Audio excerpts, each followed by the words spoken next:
It's not happening. If I need to shut down and open up. I'm gonna do that. We've got two right here.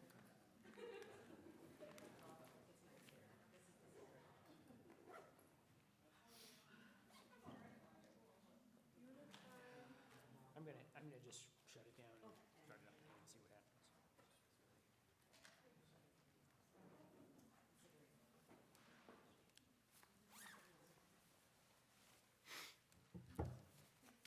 So you know this teacher? Yes, this is Shokan. This is the temple we're gonna go to All right, so tomorrow. tomorrow. Yeah. Yeah, very good.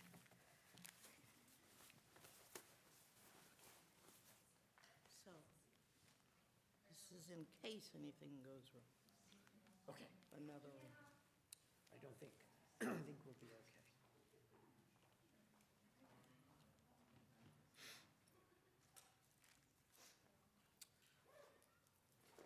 Jan, this is the, all the water here. Okay.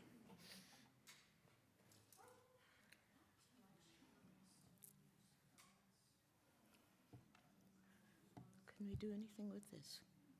Can I move it down? Can we test it somehow?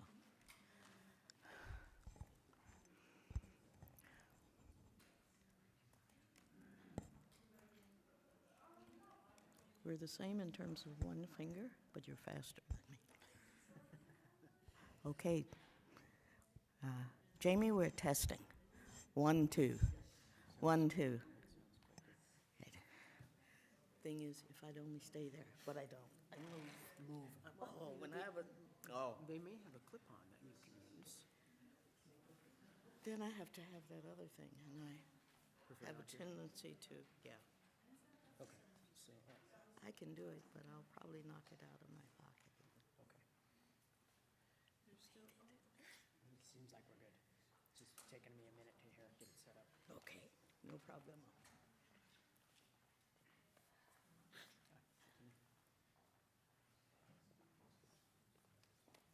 I might try something with the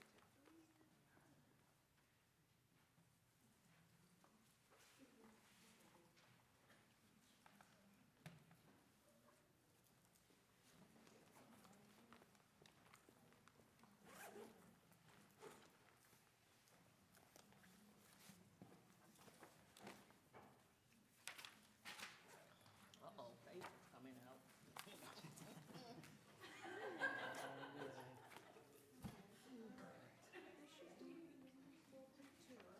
I'm not plugged in yet. Oh, okay, sorry. Right, no. I just want to make sure I got my cursor stuff working here, so.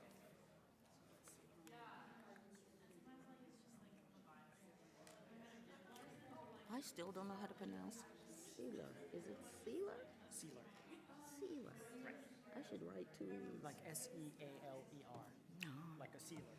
Okay.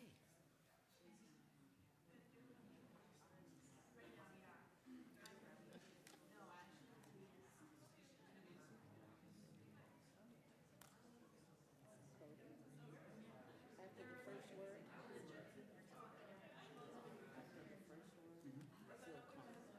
Sounds good. Do you know these people? Yes. How would you like the slides to go? Just me stand up there for one during that, or? Oh, maybe we'll pull a chair on the side. Maybe it makes, I say Yes. after. Perfect. maybe it makes sense for you to sit next to the. Yeah. Yeah, that was what I was just wondering about. Okay. Yeah, that'll be perfect. So sure. So you'll just tell him when you're ready to show the slideshow. Yes. Okay. And Actually, I'll set a timer so I can I may need to watch come up and myself. open it up Okay, again if that's sounds good. happens, but otherwise, we're in good shape. Is this my, no, that's your phone. That is mine. Somebody give me my phone back? After dinner, I think so. Yeah.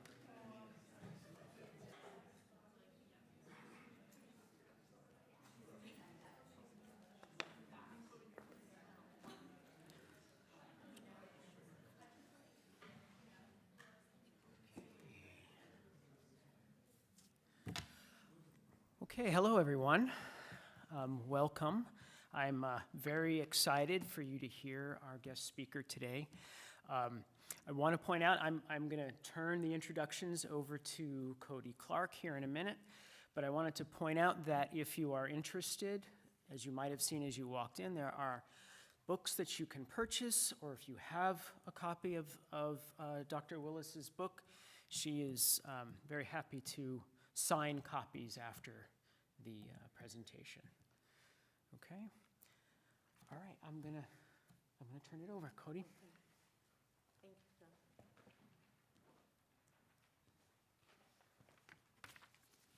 Good evening, everyone. For those who don't know me, my name is Cody Clark, and I am a senior religion and identity studies major at Luther College. And today I get the privilege to introduce Dr. Jan Willis. Before we begin, I first want to give acknowledgments to the Sihler family.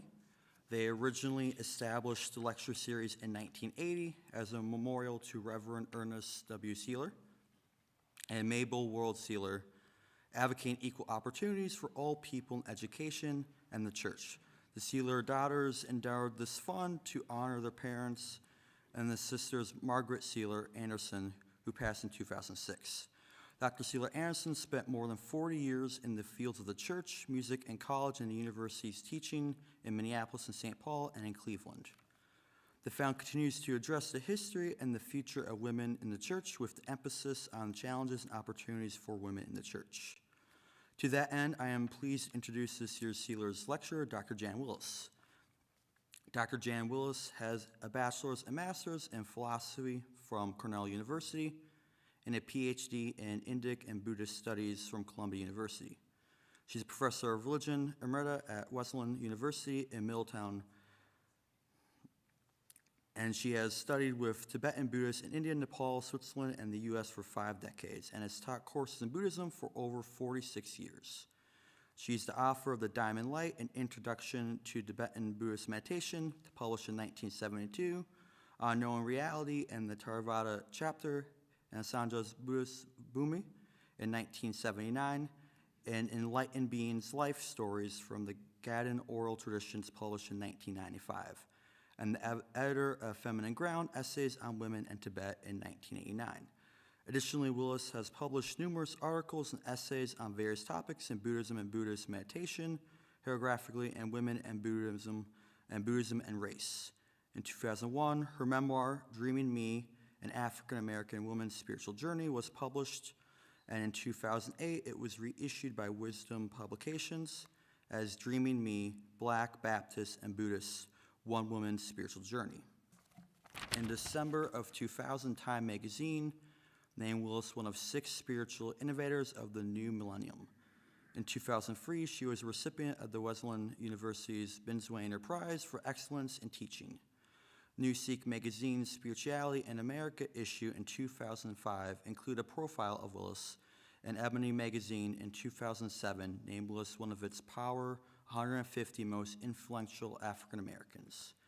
In October and November of 2012, Jan spent 7 weeks in the Buddhist nunnery in Thailand, and in September of 2013, she walked the Camino de Santiago in northern Spain.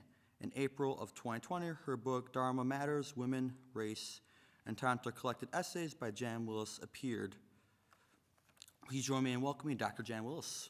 Thank you, sir. Thank you. Thank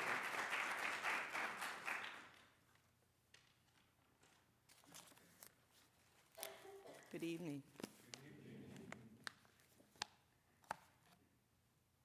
I arrived here last night in the capable hands of a great host, Scott Hurley. Yay. Go, Scott. And I've felt so welcome since the airport. Turns out that Scott and I both like to tell stories, so we had a good ride into town. I feel very, very welcomed here, so I thank you all for that. I had lunch with students, 2 sets of students, and I had a great dinner just now, so I'm really feeling welcomed. in addition to thanking Scott and all of you for being here, and the students I went to lunch with, Cody for showing me around, and helping all day, I'd also like to thank the Sihler Family Foundation and the Owen Fellowship for making it possible for me to come. But for weeks now, Scott and I have been corresponding, so I really feel like super thanks to Scott.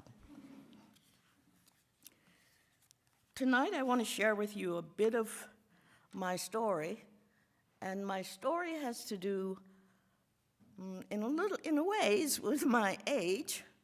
Some years ago, when I was a teenager, I got the splendid opportunity to march in the Birmingham campaign with Dr. King. And I was part of the Children's March as well, which seemed to have turned the tide for a little bit in our history, at least. Tonight, this presentation has two parts. The first part, I should turn on this phone, which is set as a timer. The first part, I'll talk, and then I'll show you some photos from the period, because, I mean, hey, picture's always better, worth 1,000 words. So it's in two parts. And the first part, where I talk, I've organized in terms of dates. This is to make it a little bit easier. Hopefully that'll be the case. Of course, a lot's happened. I'm not coming up to the present, but okay. In terms of dates, as a way of remembering this history. So I begin with the fact that I come to you from Docena, Alabama, which is a few miles outside of downtown Birmingham, such as it is today. Smaller, getting smaller all the time.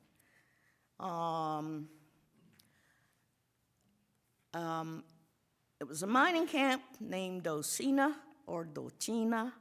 It was the location of the 12th coal mine. Birmingham is famous in part, besides being Bombingham, having that nickname. It's also known as, in some people's view, the Pittsburgh of the South, because the natural products were there, iron ore and coal, the products for making steel. This was important to me because my family, Willis family, kept jobs. And we were the only families in Docena that had those jobs when the mine closed when I was 2. Everybody who lived in the camp, and it was evenly divided between whites and blacks by one road that we dare not, as a black, cross. It was divided that way, and the clan area chief lived in the white section. Okay. So I'm going to begin with 1954. In 1954, we know there was a case, famous Supreme Court case of Brown v. Board of Education, right? Which overturned the earlier Plessy-Ferguson case that said separate but equal, right? Said the federal court Supreme Court in 1954 said that separate is not equal.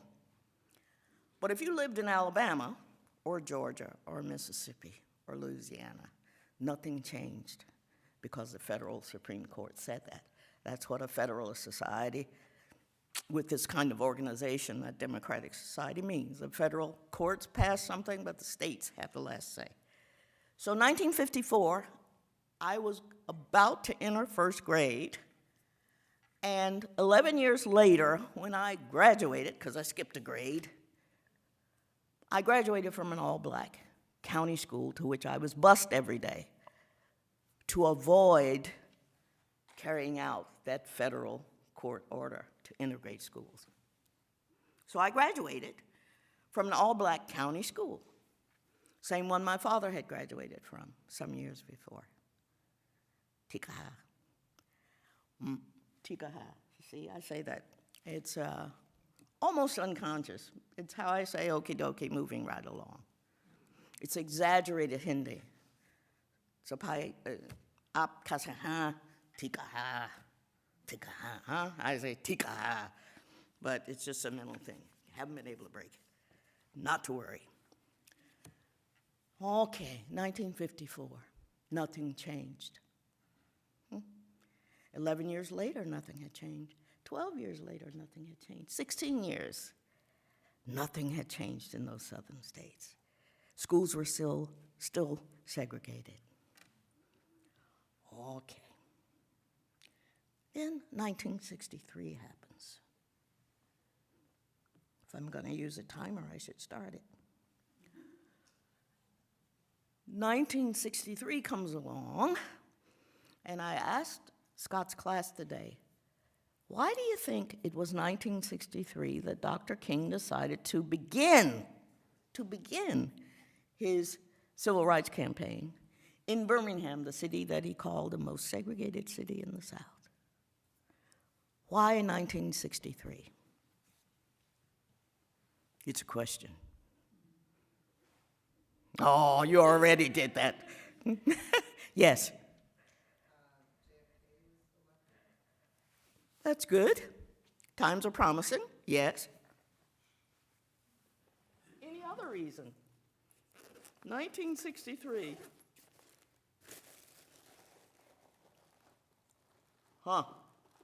Something had happened 100 years before.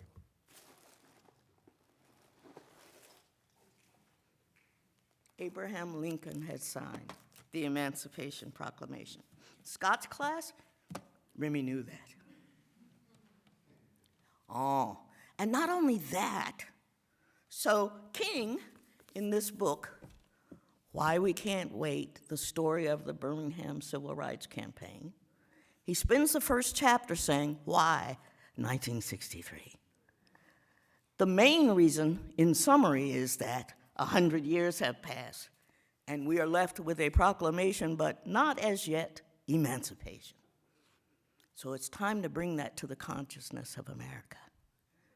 100 years have passed. And I said to Remy,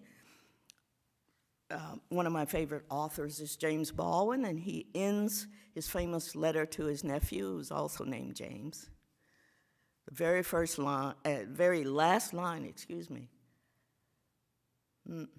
is to his nephew James, you both know, James, that the nation is celebrating 100 years of emancipation, 100 years too soon. I love the way he writes, not only the subject matter, but the way he does it, with the paradoxes and with the repetitions, right? He begins, I have written this letter 5 times, and I've torn it up 5 times, right? Well, quite remarkable. Okay, so 1963. King had already had successes in Montgomery, right? Rosa Parks had sat down. She'd been arrested. She served 2 hours, right? They put her in jail, though. She has a mugshot and everything, right? But that started something. Now, I want to disabuse you if you have the idea that she was just a tired, helpless seamstress, because Rosa Parks had studied. She had studied revolutionary nonviolence. She had studied at the Highlander School. She had studied with Ella Baker. So in Ella Baker said she read somewhere, Rosa Parks was taken to jail and booked today in Montgomery. Ella Baker said, oh, I know her. They're in for it now. So Rosa Parks knew what she was about. And King was later brought into that action, in Montgomery. And I must admit, he was good for the role, right? He had the gift of gab, right? He was young and he had energy. And though he had doubts about it, he decided he'd take it on. So almost a year went by. And what did these nonviolent activists do? They decided to boycott. Keep this in mind. Nonviolence is never passivity with an S. It's pacific with a C, but it's always nonviolent resistance. It's always revolutionary. It's always pushing against an unjust system. So King had success. King and Rosa Parks and a number of folk in Montgomery had success. So some years went by. And here's Ella Baker again, who suggested every one of those titles for King's speeches, who arranged for every venue where King appeared. We wouldn't know about these speeches without her.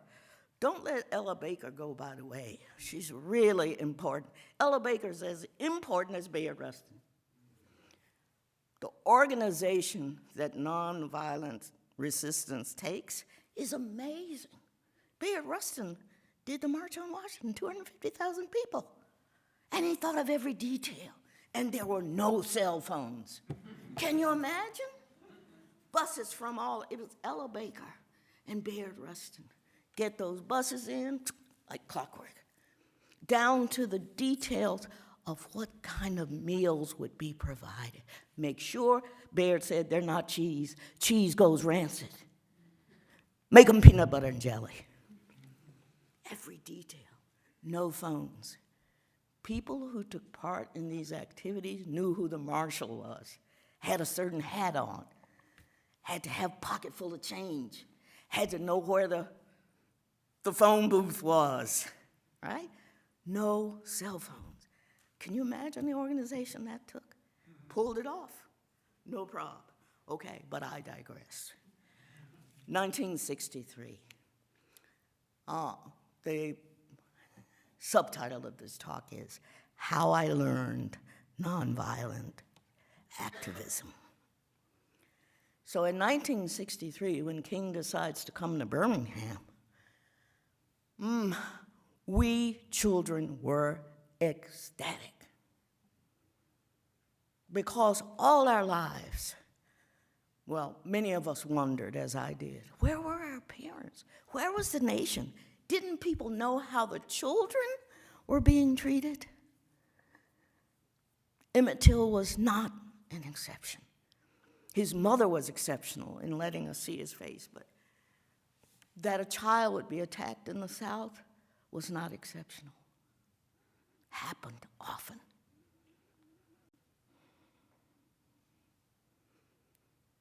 You know, as parents do, I remember my mother saying, after school, come straight home. Have you ever been told that? Come straight home? Well, my mother meant that in Docena, because the camp was evenly divided, you see. And the elementary school that I went to, Docena Elementary, was 6 blocks from our house. And the white section of town was across, well, there was another block or two, maybe 2, of black homes. But then there was the white section. You came into Docena on one road. If you kept going straight, you would enter the white section. So you came in and you turned right because there was an L-shaped black section. Okay. One day, my sister and I, she's 2 years older, decided to go to a little boy we knew, his birthday. He lived on 7th Street, a block behind the school, and we went.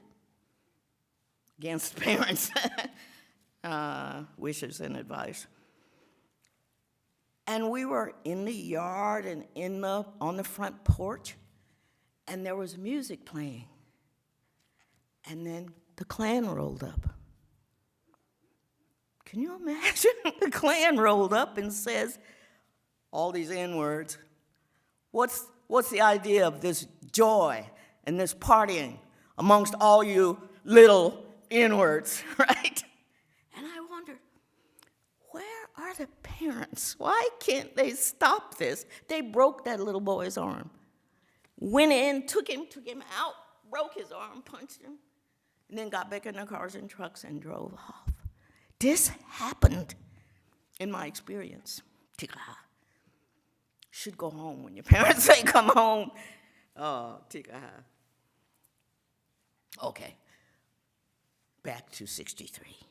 So King says, we're going to start an action, a nonviolent civil rights campaign in this city, segregated city, the most segregated, where Bull Connor, the police commissioner who had just lost the mayoral race, drove around in a white military tank. to show blacks where they belonged in a white painted tank. Tika, who made it a point of privilege that he was such a segregationist. He was such a white supremacist. He was proud of it. That was the police commissioner in Birmingham. So King comes to town, and he's talking to Bevel and Abernathy and all these other ministers, and they're going to do a joint action. Now, the Civil Rights Campaign had been initially planned for March. But then, as organizers organize, they say, well, what follows a march? Maybe a boycott. And if we're going to boycott, around Easter would be good. So the marches, the filling up the jails that began actually in April had been planned for March. And then somebody says, nope, let's catch the Easter season in case there are further activities. Okay. The marches in Birmingham lasted from April 10th, as it turned out. King came to town, he was immediately arrested. And he wrote from jail, famous letter, right? Letter from the Birmingham jail on toilet paper and other things that lawyers could sneak out. A book of his own, in its own right. But then he was in jail. He was talking to other ministers about what were next steps. So, for a time, there were lots of people, adults and children, going downtown, but most adults were at work, right?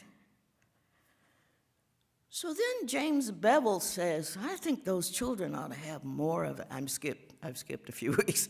The children ought to be more up front. King says, I like that. Other members of SCLC said, I don't know, Martin, that may be going too far. Put the children in front, that may be going too far. They said the same thing when he came out in 1968 with the anti-Vietnam War speech. Martin, that's dangerous, that may be going too far. King says, let's have the children march, and let's make sure the press knows. Okay, so on the last days, there were just children, no adults, filling up the jails. Oh, and I never got arrested. And so I don't have that badge of courage. But I was there most days. And on one day, 1,000 students were arrested, and this is part of it, What are you going to do? You can't fill all the jail cells, or you'll quickly fill them, and then what?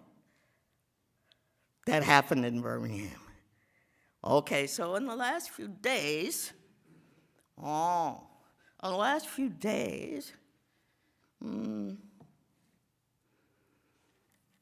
Connor says, children, oh, great.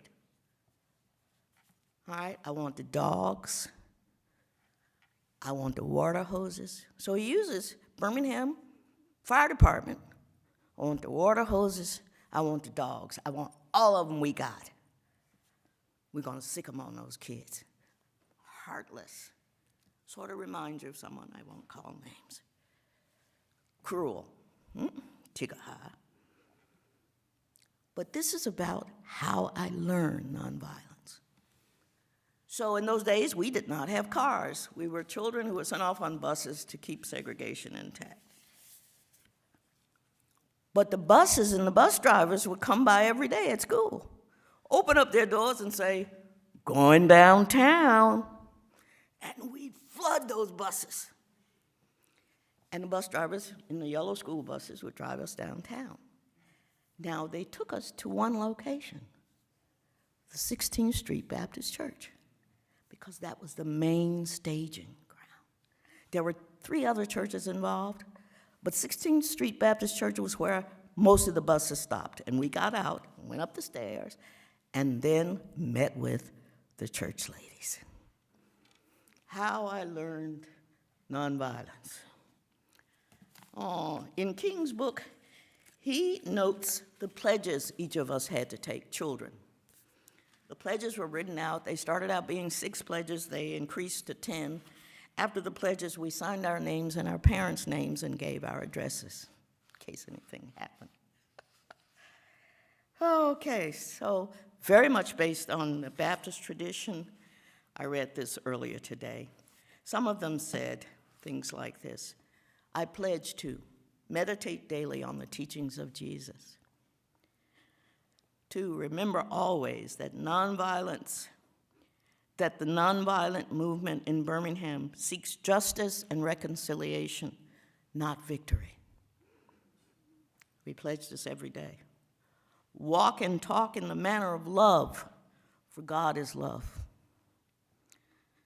Sacrifice personal wishes in order that all might be free. In those days, it always said all men. Okay. Seek to perform regular service for others. Strive to keep healthy in spirit and body. And lastly, follow the directions of the movement captains and marshals. Look for them, know who they are. Okay. King's movement was nonviolent. So after we signed these pledges, the church ladies would call us one by one. Janice, are you ready to march today? Yes, ma'am. I'm ready. I'm still scared of dogs, but I was scared of dogs a long time. I'm still scared of dogs, but I'm ready to march. Very well. You may march. Go over into the line and take your place. But I've witnessed young, and they were usually men, young men. John, are you ready? Are you ready to march today? Yes, ma'am, I'm ready. I'm ready. Very calmly. No, John, I don't think you can march today. Why don't you sit over there? Work on your Sunday school lessons. You may not march today. And John didn't huff and puff. Well, he did a little. But then he'd say, yes, ma'am. Go sit over there and work on his Sunday school lessons. He could not march because he might fight back. It was very important, the discipline of nonviolence. What I'm emphasizing is just even children, young folk. You have to know the importance of not raising your hand even to protect yourself, which was asking a lot, right? Those church ladies had a way of weeding out the ones that might fight back, and there was never an incident. Those 5 weeks in Birmingham, never an incident.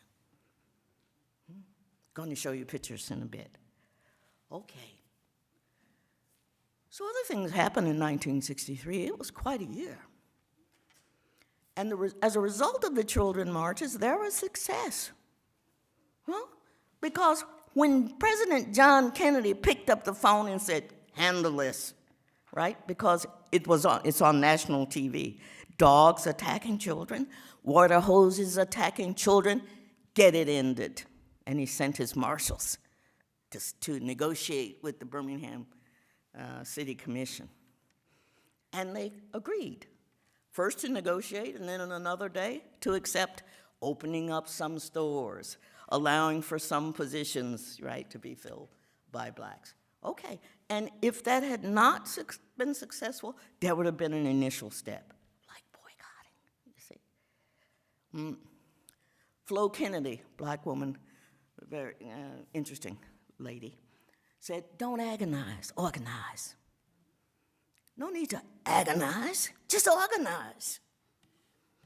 And another man whom Martin Luther King really respected a lot, he was just a year younger than Martin, but he asked Reverend James Lawson, who taught until he was 93 at the University of California.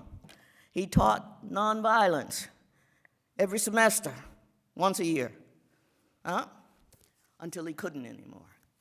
Well, Martin Luther King met James Lawson, who had been a conscientious objector, who had been in prison for 3 years because of that activity, who had then, upon his release, gone to India and studied Gandhian principles. And they happened to be at Oberlin together, right? When Martin was giving a talk. And they talked at lunch beforehand, And Martin said to James, I want you to come south and teach discipline to our folk, our people. And that's why James Lawson went to Nashville. And he wasn't there long when we have the Nashville 9 and the sit-ins in Nashville. And James Lawson is the first person to tell you this doesn't happen overnight. You go to a place, and your task is to listen. What is needed? He said this took weeks. These sit-ins at the lunch counters in Nashville looked like it just popped up, and he said it took weeks, and it took months. And then some black women said, I don't know whether we ought to keep going to these stores that won't let us sit down at the lunch counter. He said he had it. Students from Fisk came over. They took a lot of training, right? Pouring ketchup on their heads, roughing them up, calling them all sorts of names, right? To each other. Training. You can do this. You get hit once, you don't have that fear a second time, right? So they practiced getting pretty rough with one another. And then they went. So what's going to be one of the, I'm going on with this, I'm sorry. I would like to recommend that you read a book called Revolutionary Nonviolence. It's a collection of lectures by Lawson, all right, gathered by Michael Honey. Revolutionary Nonviolence, I love it. Revolutionary, it is. Pull it off. I said at class today that we usually talk about history in terms of wars, but if we really want to talk about what has advanced human society and human civilization, it's been nonviolent movements. It has been. It's a fact. Whether we're talking about Gandhi in India or we're talking about South Africa, whether we're talking about the Nashville sit-ins, it's always been nonviolent movements that resulted in human advancement, right? Please don't give up on that. Don't lose sight of that. Nonviolence is revolutionary because you're not aiming to win, you're aiming to win over another one's heart and consciousness, if you mean it. Of course, you gotta mean it. You gotta mean it. I wanna make a gift to the students, maybe to the library, I don't know, you probably have copies of this, but if you don't, there's a great PBS, older, I think it was 2012, video, which is a video of a book by Ackerman, and it's a video, 6 hours, of 6 different nonviolent movements. This is wonderful footage.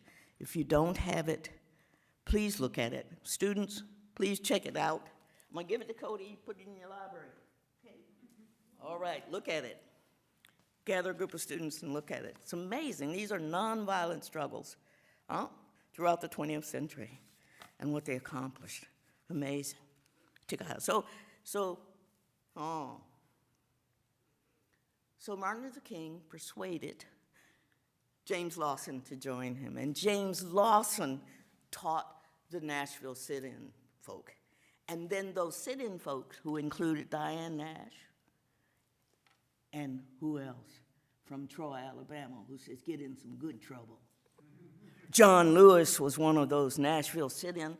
And then, are we gonna do some bus? We're gonna do some, right? Trans-state, let's cross state lines. It's against federal law, let's bust it. Wide open. All we're doing is sitting on a bus, black and white together. You willing? Let's do it. They asked the Nashville folk to teach those folk that are gonna be freedom riders. Okay, now we're saying 1963 was quite momentous.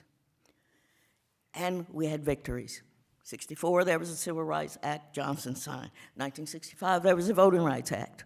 I mean, they're little steps, and then administration come along and got them, right? But still, we were gladdened by it. We did something. King called us brave. We didn't feel brave. We were having a good time, but we also knew things could change as a result. And then we saw them change. And that's the most important lesson. You see them change as a result of your activity. It's worthwhile. So then, 63 in Birmingham, they're negotiating. Okay, we won a little bit. Then, a few weeks later, August. I have these dates written down. I should look at them. So there's the Birmingham campaign from April 10th to May 5th. No, I'm sorry. Here's the dates, the actual dates. April 3rd, because it was around Easter, I thought, and to May 10th. The last 5 days, only children marched. Okay. Then the city negotiated. There was peace for a while. You have to keep vigilant. You know not everybody likes it. August 28th, 1963. There was a march on Washington, 250,000 at least, with Rustin having organized it, you know, peanut butter and jelly sandwiches. Came off spectacularly, right? So I'm on the plane and there's a complete unknown. I only saw half of it. But there was Bob Dylan there too, right? The guy introduced him on the steps. There was Marian Anderson. There was, you know, all these people on the Lincoln Memorial. 250,000 at least. Now, true enough, 57,000 had been there to celebrate, same place, but nobody made mention of that. It was 10 years after Brown v. Board of Education. A lot of people, more than 25,000, but this time, 250,000. Oh, that was August 28th, 1963. September 15th, 1963, a bombing at the 16th Street Baptist Church during Sunday school. 4 Klansmen, one of whom was tried in 1977. The other 3 just said they didn't have anything to do with it. Shameless, who spent some time in prison and in fact died there in '82, he said he didn't have anything to do with it. But it was in retaliation for those uppity kids who had been marching downtown in Birmingham.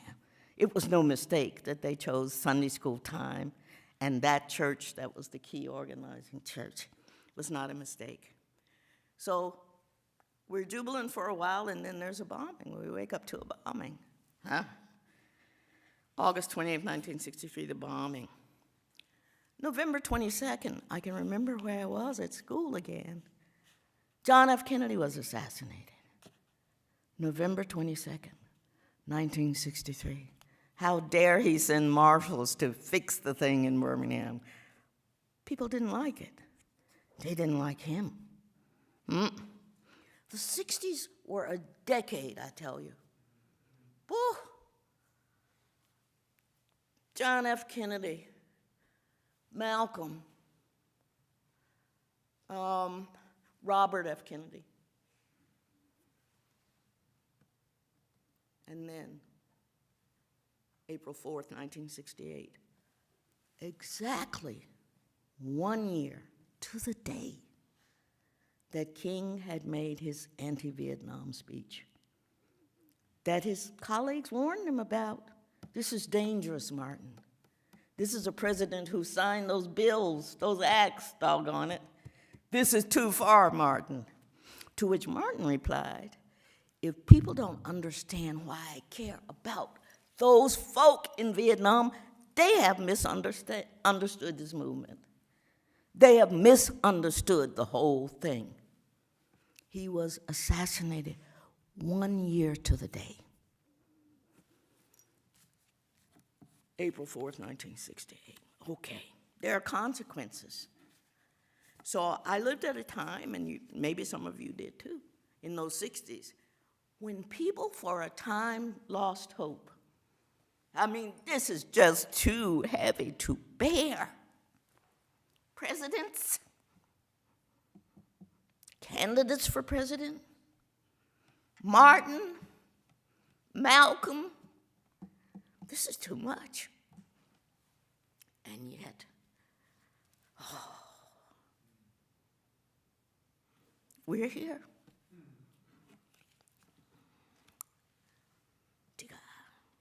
We're here.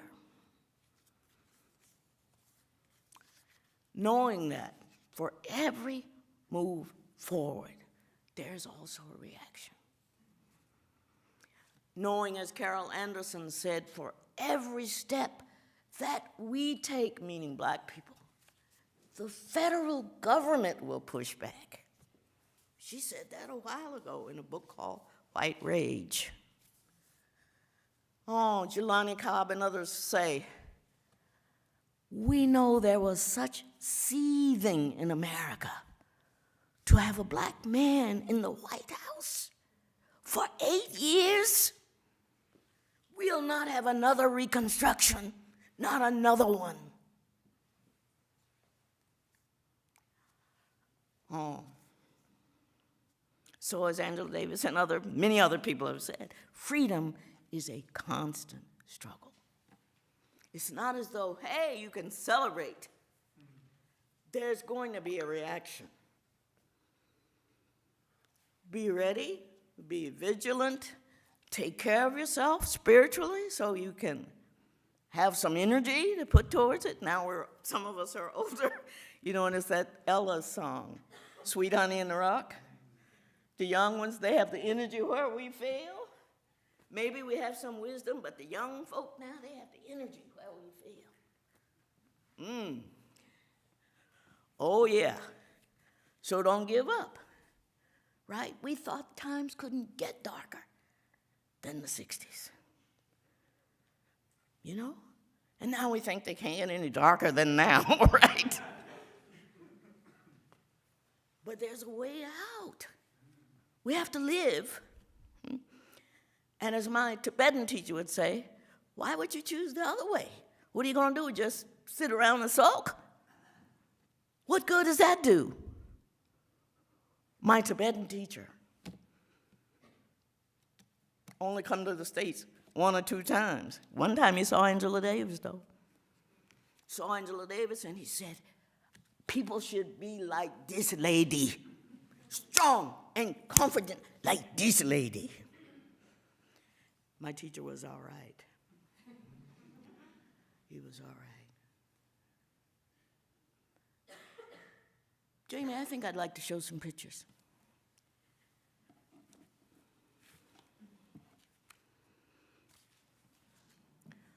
So I want to remind you that hope is not a noun, it's a verb. Hope is what we do together. Thank you. Yeah. All right. Now I invite you to respond to these pictures. What's going on in this one? What do you think? I may have been 3. I don't know. I say I was 4, but anyway. That's me. I look at this picture and I think, wow. We may have been the only people working, but we were still really poor. 3 rooms. That was the house. There was an outhouse till I was 9. Okay, but at 4, we went to the studio and our pictures made. And look at what I'm wearing. Little ribbon, curl, little pearl watch. Dang, I was, what was this? I'm 4, but something else is happening in this picture. Right? What do you see in my face? Huh? Come on. Defiance. Huh? Defiance. Defiance. Yeah, well, that was that. Uh-huh. Distrust. Huh? Distrust. Not trusting. Not trusting. Okay. I was a moody kid. I asked a lot of questions. We all do. But I'm also pouty, don't you think? I'm a little ticked. I'm a little angry. You know why? I asked my father, what had you done to me that I was so upset on that picture? Parenting must be incredibly hard.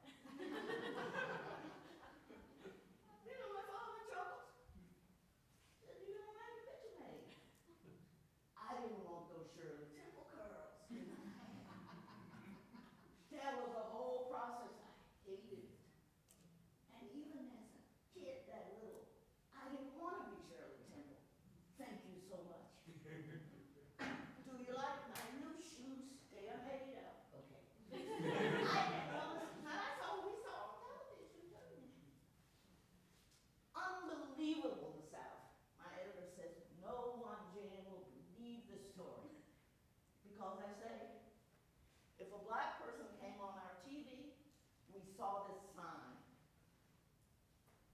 And the sign would say, "There's trouble along the cable." Every time there was to be a black person on that TV screen, it's all would say, "Oh, ladies and gentlemen, here it is. Sammy Davis." Trouble along the cable. We could not see a black face on our television screen that my father somehow managed to buy. People visited. So I'm pouting because to get Shirley Temple Girls, first I had to have it straightened, then I had to have it hot curled, hated it, and I don't want to be a model of the white world. Thank you. Even when I was ill, right? If I have to be a model there, can I drink out of the water fountain? I couldn't, so, I'm angry. Anyway, take that next slide, please, Jay. Oh, thank you, I forgot you were doing. Okay, now here's my dad. Some of you read about him already. Lovely man, supported me. Interpret my Buddhist stuff to my mom, who said, "Oh, Jay, I don't see God anywhere in this book." My father would say, "Now, when she said this, this is like I was saying this." She'd say, she just cut it. I don't see God anywhere in it. But my father was valedictorian and president of his class at that black high school that I graduated from. Okay, he was very smart. Oh, but as I say, we were the three Willises that had jobs in Docena. My father graduated and ran away to a college. You ran away? His father came and said, "Boy, you start on Tuesday at the plant."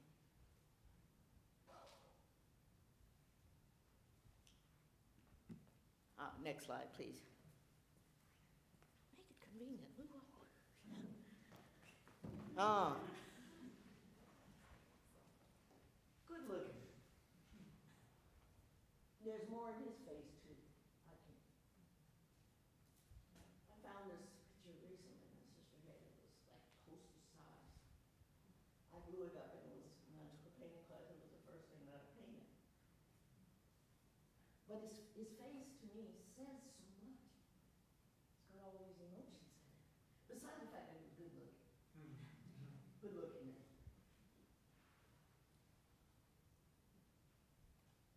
Somebody saw that on my wall and says, "Oh, he looks like Warren Dunn."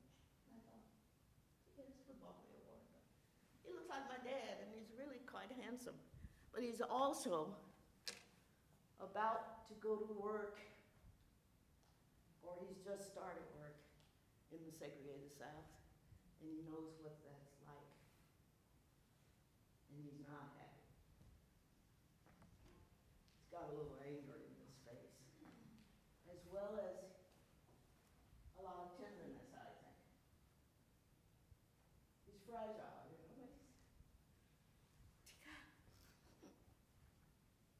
Thanks.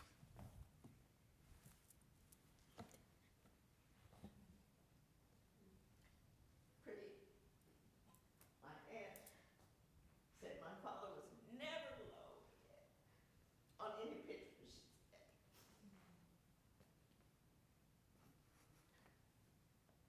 Orem and Dorothy, my parents. I often show these slides, or sometimes I show these slides, and I realize you might want to know how my parents looked. So I decided I'd show you both of them.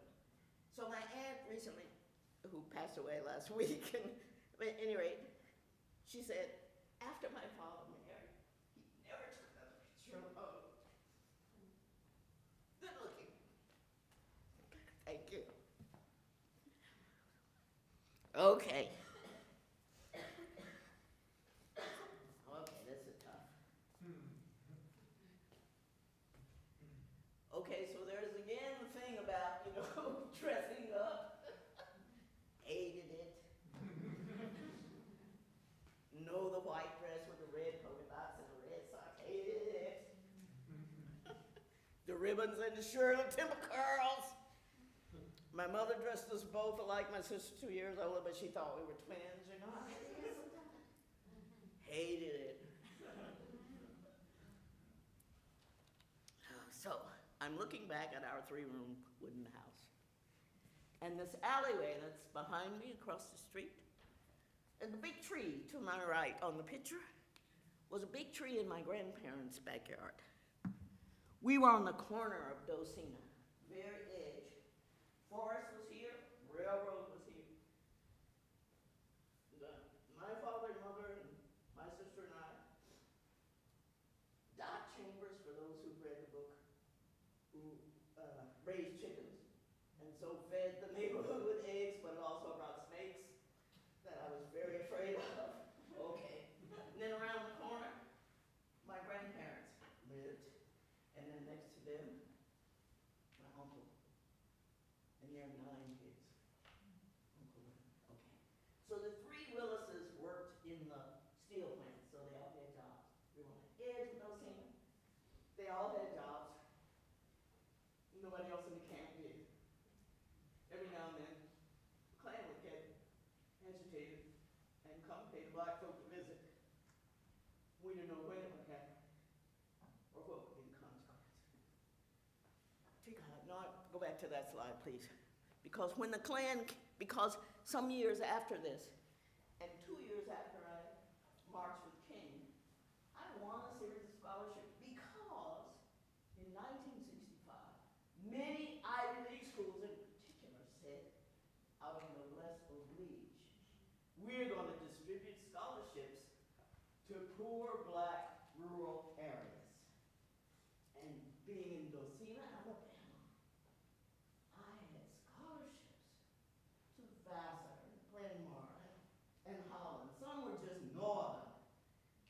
Folk didn't care about the Ivy Leagueness, but but it made the black newspapers. The daughter of Foreman Dorothy Willis has received several scholarship offers. Klan read those papers too. So one night, we were paid a visit. And a visit means that cars and trucks, in the middle of the night, go through the camp honking their horns. And this happened to us. My father was at work. My mother got to the door with her .22 caliber pistol, told my sister and I to get down. She stood at the front door. These trucks stopped. In that alley, they set up a cross, and they lit it afire. And I was glued to the window. I was scared to death, but I was curious. Always was. It was like a weird moodiness. And I couldn't stop looking at the spectacle taking place in front of us. In the middle of the night, so the whole camp knows it's the Willises. And in those days, nobody shot through the doors. They did later. You find they had Klansmen on the porch. Well, they couldn't even haul you off the jail because there they are on your porch. You shot through the door. They weren't doing that in 1965. So my mother was ready with that little pistol. Maybe it had 5 shots, maybe 6. There were a lot of people out there. And the people had on different color robes, and the people had wives, and the people had children. And they were all in rows. All of them.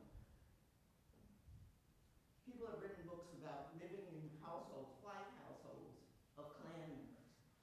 You talk about the cruelty of the father and how he made our mother sew these uniforms.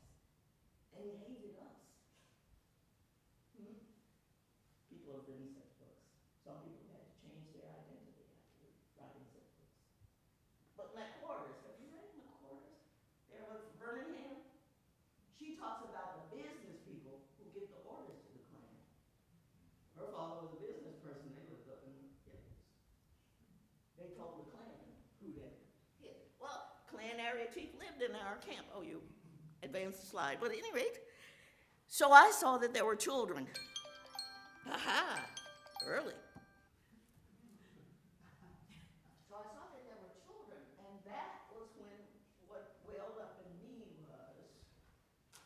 don't you see that you are a family?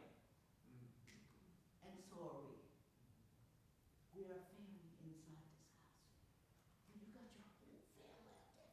In those robes, but you're a family. And so are we. And I determined then that I wanted to teach because I want to share that very simple idea that we are all just exactly the same. We all wish to be happy. We all wish to avoid suffering. Of course, that's how the Buddhists frame it. We are all exactly the same in that way. No difference whatsoever. No reason ever to see another person as superior or inferior, but as exactly the same. Buddhist training to do that. So I give an example of the cross in front of our house was about a third this size, maybe 15 feet, but heck, for a long time I couldn't distinguish between lightning and this. Had to go through sessions of EMDR because I had crossed the synapses. My sister said, Dean, do something about it. You can't live with the weather if you're going to be afraid every time there's lightning. But I thought, basically, next slide, please. And all the slide with children on it. I slide with women, playing women. And some of these women look kind of proud. You know? Oh, this is what we do. Oh. Take a high.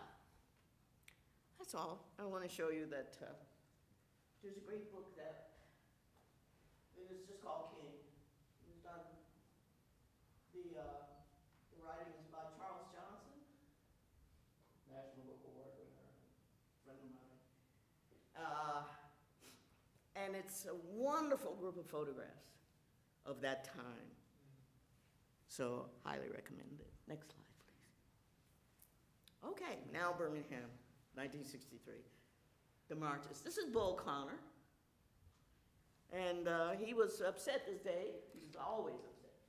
He was upset because I guess they weren't fighting us hard enough, calling out the troops. I'm going to talk about that photo a little bit later. This is a famous photo of the dog on this guy. But I just wanted to use this one to show you Connor, so next one. So Bull Connor called out the fire department and the rest of the police department. And in the fire department, they came out with the hoses. Especially during the children's march, they just didn't care. Bodies just go, getting all scraped up. But that water is strong. It was strong. Oh, not for children. Putting out fires maybe, but not for children. You can see the people trying to seek cover. Yeah. And next slide, please. Oh, the famous photograph. It's famous. It appears everywhere if you Google or whatever. 1963 marches in Birmingham. You'll probably come across this photo. Well, my father and mother and sister and I were all there that day. And we were right next to this guy. So I've often said to my father, I don't understand that. We were right there. And we don't have any of these photographs. I just can't understand it. I'm a researcher. We don't show up on any of them when we were right there next to that guy. And my father says, well, yes, daughter. But then we weren't there to have our photos taken. Okay, you know what I'm saying. All right, we were right there, so we know what happened when this dog attacked us. The man pulled out a little tiny knife and went, turned around on that dog. Dog was growling, and then the dog was, and dropped. More police than I had ever seen came onto that man like ants, and beat him with a billy club. We were right there. And took him out like this, face down, and took him off.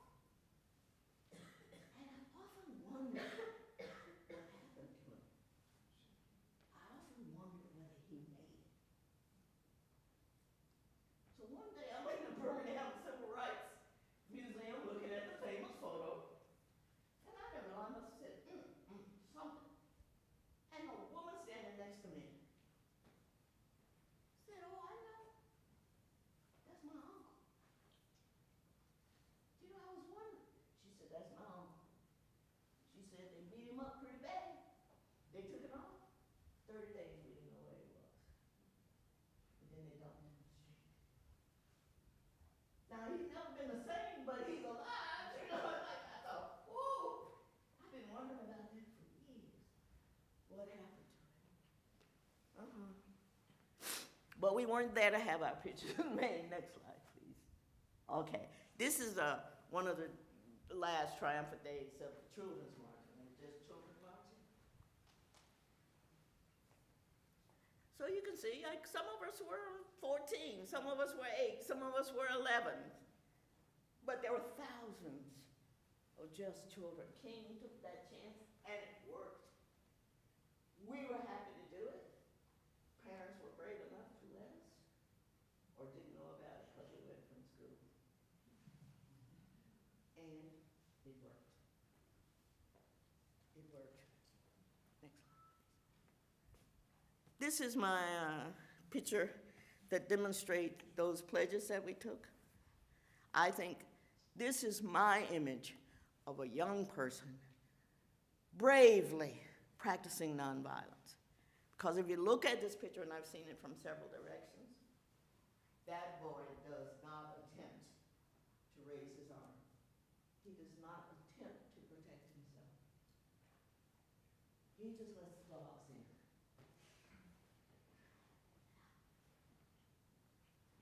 He just lets them in. I couldn't do it. I don't know about you, but I could not do it. Yeah. This is what some people bravely did. Children. So I say this is my ideal of the young men practicing nonviolence, truthfully. It's dangerous business.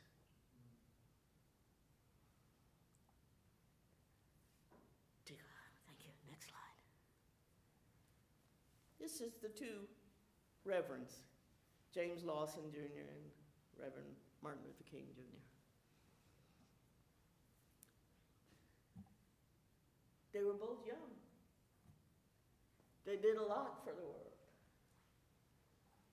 And like I say, Lawson was teaching up until he was 93, all white-haired, still in the struggle.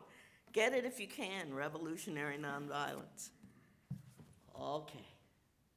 I think my teacher's in here somewhere. I don't know if it's the next one, please. Oh, so when people talk about engage with us, and they often cite this one, that King and Thich Nhat Hanh, the Thai Vietnamese Zen practitioner who died not long ago, they exchanged a series of letters. They only met twice. This is one of the times they met. Thai is credited with having founded Engage Buddhism, but Scott and I both know it was engaged before then. But anyway, he's credited as being founder. And there are a number of people. I mean, when you think of, I guess there were two living people until Thai died. But then the other was His Holiness the Dalai Lama. These are men of peace, right? That's their calling card, They're just peace. They're nonviolent. That's what they exude. That's what they embody. So I have a funny story. True. His Holiness the Dalai Lama has a chair at Emory. The president who gave him that chair used to be president of Wesleyan. I don't know how, but His Holiness has a magic touch. So they met. His Holiness also met Strom Thurmond. And after that, Strom said, well, are there any Buddhist centers around this state? There ought to be. Strom Thurmond. Whom Cory Booker set the record on. Praise the Lord, right on. That's revolutionary nonviolence. True. So funny story. So His Holiness used to come every 2 years because he has a chair there.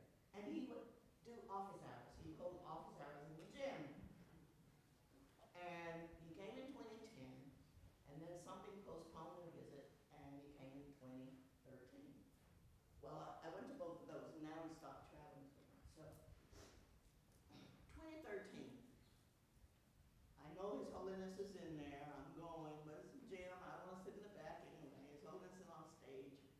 all these, bodyguards who are having a hard time because they just want to have a smoke, but everybody idealizes to them, so it makes it hard on them. All right, yes. Okay. You know how we do. The Tibetan said to me, I just want to have a smoke. But so I know it's about time to start, and I go in, I enter the gym, and there's a few people out here, but there's this young kid, big smile on his face, and he looks at the last few people coming in, he looks at me, and he says, "Hey, do you know that guy?" Hey, do you know that guy? Well, I know him.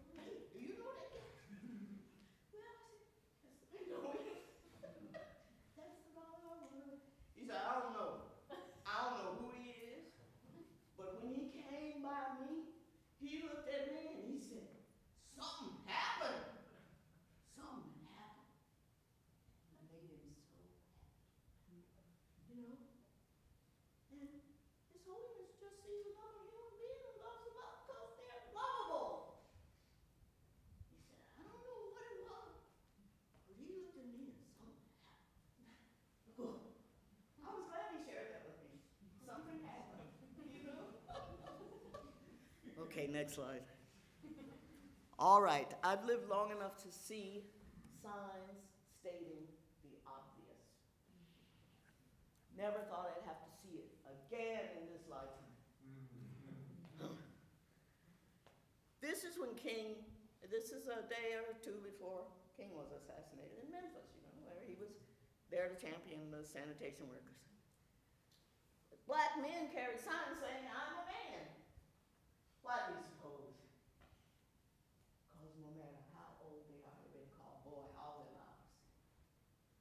Been called boy all their lives. Hey boy! Right? So here are these signs stating the doggone obvious. I'm a man, damn it. Those are the signs they carried. King was assassinated, I think the next day or next evening. 2 days maybe. Okay. Signs stating the obvious. And when was the second time? I didn't think it would happen, but in 2013, Zimmerman and thank goodness for those 3 women. 3 women who just are texting each other about the sad condition of things.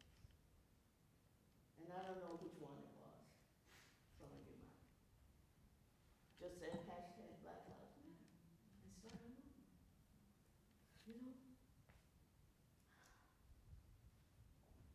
Yeah. So then people started carrying these signs saying Black Lives Matter, stating the obvious. You have to put it on the sign because you don't act like you know it. I said, not in the same lifetime. Can't come around again. This kind of phenomenon. And yet it did. And it not only came around in 2013, it came around in 2020. When we were all home watching and being forced to watch over and over again because it was on a loop. First it was 8 minutes and 4 seconds, it was 9 minutes and 42 seconds. And we watched the white man with his knee on the black man neck saying, this is what I can do. See it? Everybody see it? This is what I can do. This is the power I have. People are calling on Trump to drop the charges, right? Let's show them out. And he may very well, right?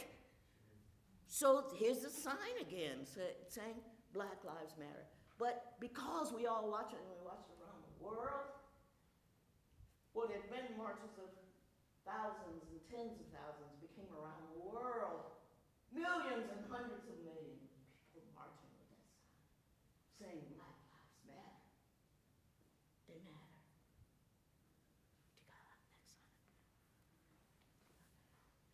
So this is a composite of, I know you do Crenshaw, that you see last time. And she said after the Black Lives Matter thing, which listed men, initially, just men brutally treated by the police. But there were women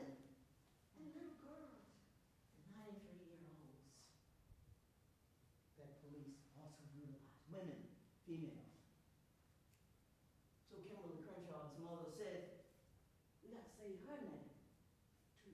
This is a composite of Black Lives Matter and say her name with the fist. So there are men and women on this. Say their names, but men and women. Huh? Don't you wonder? I still wonder what happened to Sandra Bland. I still wonder. She was so happy she was starting a new job. She didn't harm herself. Come on. Yeah. Next slide, please. Oh, this is my teacher. Happy. Always had a laugh. Lama Tutanese. Who passed away in 1984. But by that time, I had studied with him for 15 years. And he told me for 15 years that I was okay. You're all right, bud. You're all right. But nature, right? You're all right. You're pure. You're smart. You're all these good things. Believe it. Took 15 years. 15 years. He was the right person for me, and I'm grateful. Okay, I think the last slide.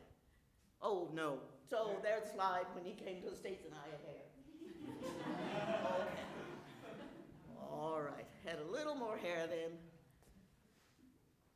This was Lama Yeshe's first visit to the United States. He visited one of his teachers, Geshe Sopa, who was in robe teaching at the University of Wisconsin in Madison. Yeah, we were happy.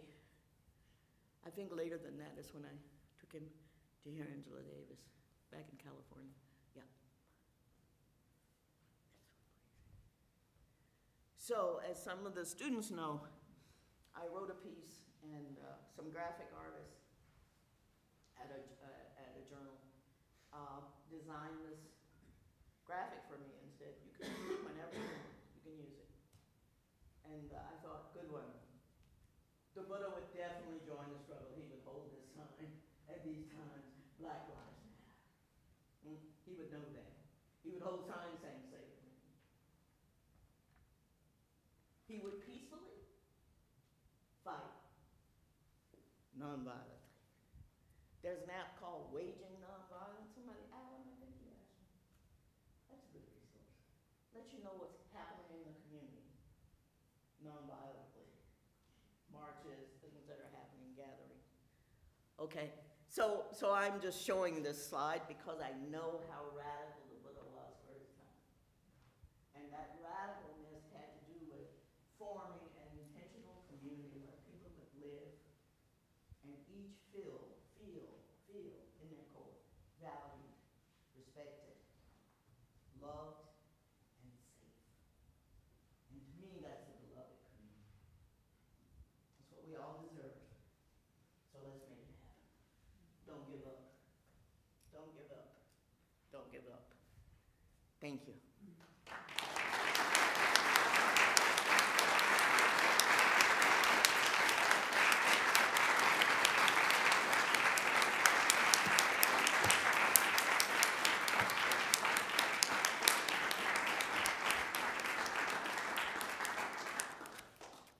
I think we can take some time for a few questions. Sure. So if you have questions, please feel free to ask.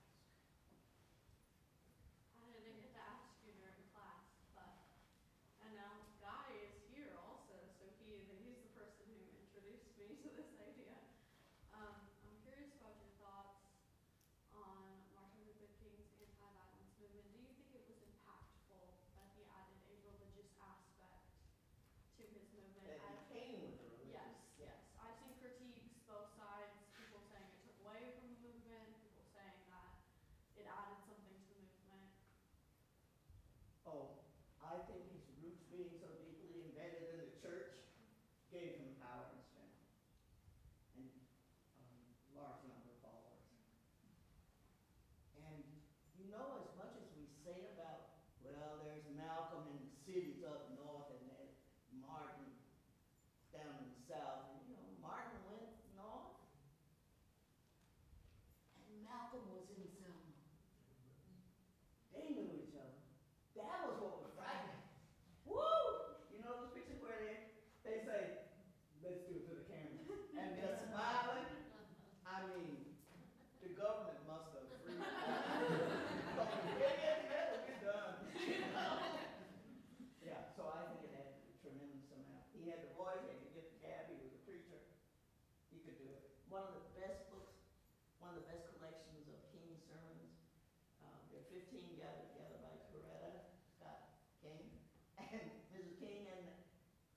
called The Strength to Love.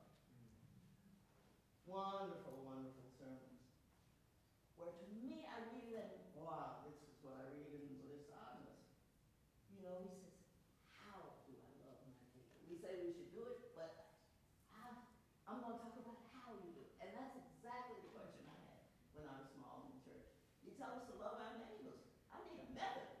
I need a method for this. That's what I'm facing every day. I need a method. You can't just decide you're going to love them. You know, people that hate you and put on these things and come, like, you can't just decide, oh, I like you. I need a method. I didn't find a method in the church. I found it later in Buddhism. And then I saw, yeah, there's some of this in the church too. Then you'll find it in King's sermons. He talks about what the practicalities of method. King's assistant pastor I met in my father's church. And I didn't know he was the assistant pastor to King when King had the Dexter Avenue Church in Montgomery. So I'm signing a book on Buddhism, and though my father and my aunts and cousins were there, when Reverend Porter walked into the store, do I talk about this in the book? I don't know sometimes. Reverend Porter walked into my father, I could see him get a little nervous, because he hadn't told his pastor that his daughter had written a book on Buddhism and was signing. So Reverend Porter comes over and taps my father on the shoulder and says, well, Brother Willis, what do we have here today? And he says, well, my dad says, well, it's my daughter. And she teaches religion. And he was hoping he didn't look too close at his book. You know, and of course he did. And then Reverend Porter said to him, well, Brother Willis, either the Lord or the Buddha sent me here today. And we became fast friends. Boy, he's all right. Yeah. So I think it was really important in the church, that background. Any other questions? Yes. What's your biggest piece of advice to young people in today's political climate? Don't lose hope. And hope is not a noun, it's a verb, it's what you do. You have to do something. Do it out of love, you'll go much further than if you do it with hate or burning up. Please commit to doing something. You don't have to do everything, but you're obligated to do something. Because you're a human being, and human beings suffer. It's possible that there can be equal opportunity. You know, sometimes I see these ads, television ads, and I watch those. And the saddest thing for me is when a child sees the spark has gone out of their eyes, see a child give up hope. That shouldn't happen. So let's make the world better. Equal opportunity. Huh? It's possible.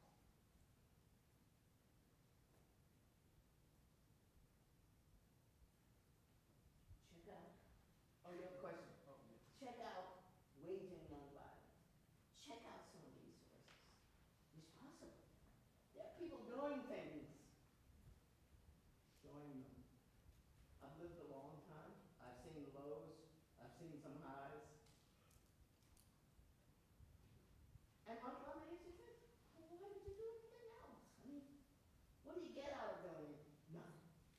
What do you get out of it? Nothing. Just more suffering. So for your own good, as well as the good of others, help others. So simple. Love others. So simple. The Klansman who came to harm me, still a person.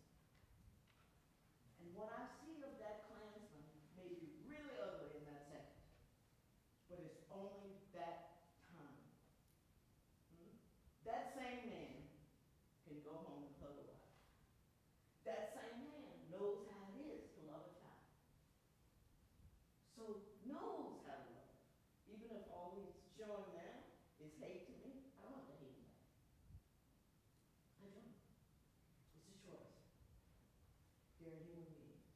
like His Holiness looking at that young security guard. He did something. I don't know, but whew. Okay. Don't give up.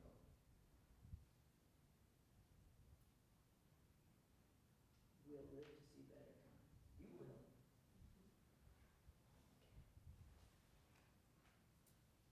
Yes. Oh, okay. Oh, thank you. Any other questions? Adam. Adam and then Nate. Nate. Adam? So people have often defined religion as, such as Buddhism, for example, as such, as a religion, as something separate from life. And then others will define religion more as a way of life and a way of being, rather than something separate that only takes up a few hours of your day. What are your thoughts on that? I've heard some of that. Luther King once said the most segregated hour of any of our time is that church time. The most segregated hour there is. So, but anyway, you ask.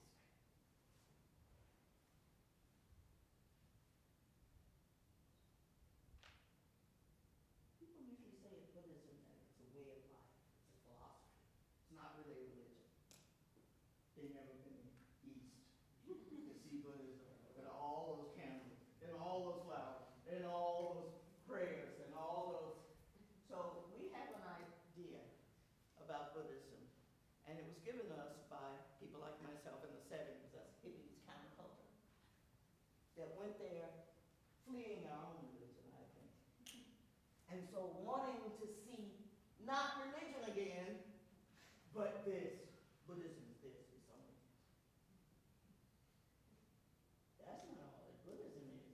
If you're there, you see people doing all the things that other kinds of religious worshipers do. So I think those early folk saw what they wanted to see and subtracted a lot else. So this comes up because sometimes black students have asked me, do you think anything was left out of Buddhism when it came here? And I think, like all that stuff those early folk wanted to jettison, that was left out. Doesn't mean it wasn't here. So you can find, my teacher said that in a monastery of 5,000, maybe it was, maybe there were 50 serious hermit meditators. Not by their own determination, but who were allowed to be serious meditators in the cave, because there are duties every day. You know, you meet in congregation, you do community worship every day. There's nobody that's just doing this 50 out of 5,000, right? Most other people are busy doing things. So, is Buddhism a way of life or is it philosophy? I think, you know, it's all those things and it has the paraphernalia that goes with religion as well. And I think, just as is the case with Christianity, what the founder said and the institutions that later grew up are different. And in those institutions, we might see power dynamics and hierarchies and all that stuff, but that's not what the teacher was saying necessarily, right? For the Buddha or for Jesus. However, he said, my religion is the religion of Jesus. It's not Christianity. It's what Jesus taught. So one has to, you're studying, one has to do that, study, look deeply. Go do field work. I always suggest that. Do some field work. Then you'll know. Okay, thank you. Nate?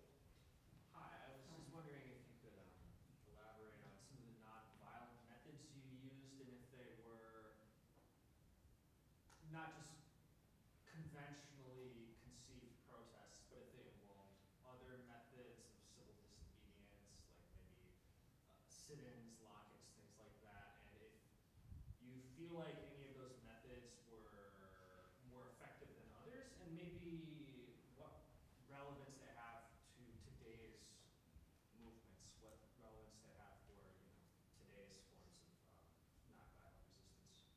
I think they're still effective. Crowds, April 5th, wherever you, no pressure. It's important to see large crowds who are saying, I don't think this is the right course. That's important. There's moments and then there's momentum and then there's movements. But what James Lawson is good for showing, let me take a step back. Gandhi said there were 9 principles. You have to study those, know what to expect next, but always organize, right? You know when you go into doing, right, so this folk did in Nashville, that first we would have a cadre of, well-dressed college students, because the first thing people would say is, we're not gonna let those dirty in folk sit at our campus, so you take away that excuse. And those Fisk students look good. If you see watch this film, they look good. And they plan, maybe 24 would go in. And at first, folk in Nashville didn't know what to do. The police laughed. Folk called them in, and then you hear a woman say, we do not serve N-words. And then they said, okay. They just sat there reading their book. They didn't order anything. She wasn't on service. They wasn't ordering. They were sitting. All right, finally, the police come. And first the police in Nashville say, we're going to let the segregationists beat them up, and then we're going to arrest them. So they let them beat them up. But they had already gone through that training with James Lawson at the church. So they got roughed up, right? Then they got arrested.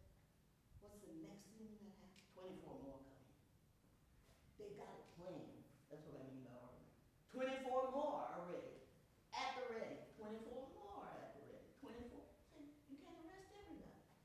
That's a really good method. Gandhi had 9. King has 6. You can read on the King's thing. There's these 6 principles of nonviolent action, right? Lawson said, can narrow it down to 4. That book is worth reading. It's a book on organizing for nonviolence. And so I think marching, just gathering. In Atlanta, there were too many people for the evening, so people decided to take shifts. So we filled up the place.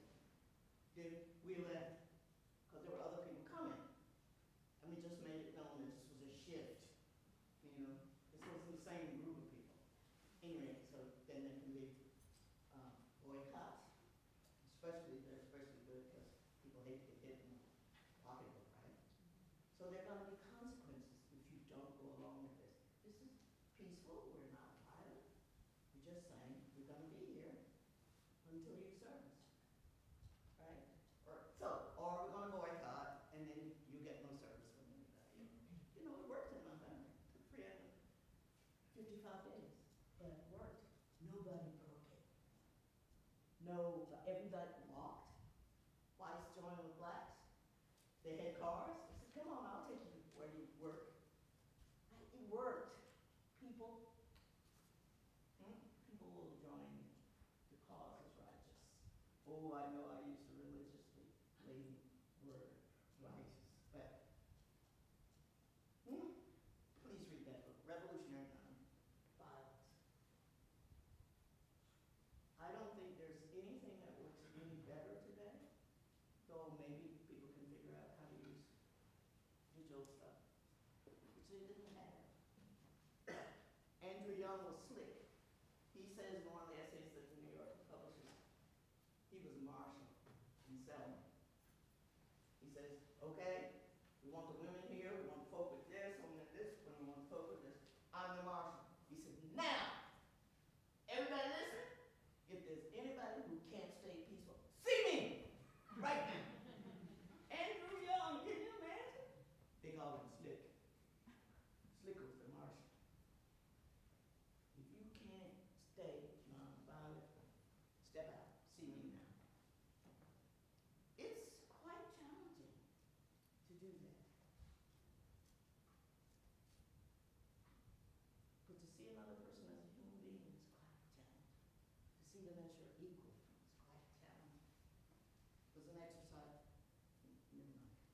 Sometimes I practice this with women in prison who are called numbers, right? Who is a transgression, you know their names, we call them by names. And then practice an exercise, keeping your eyes open, two lines. Approach someone, keep looking them in the eyes. To be seen is powerful.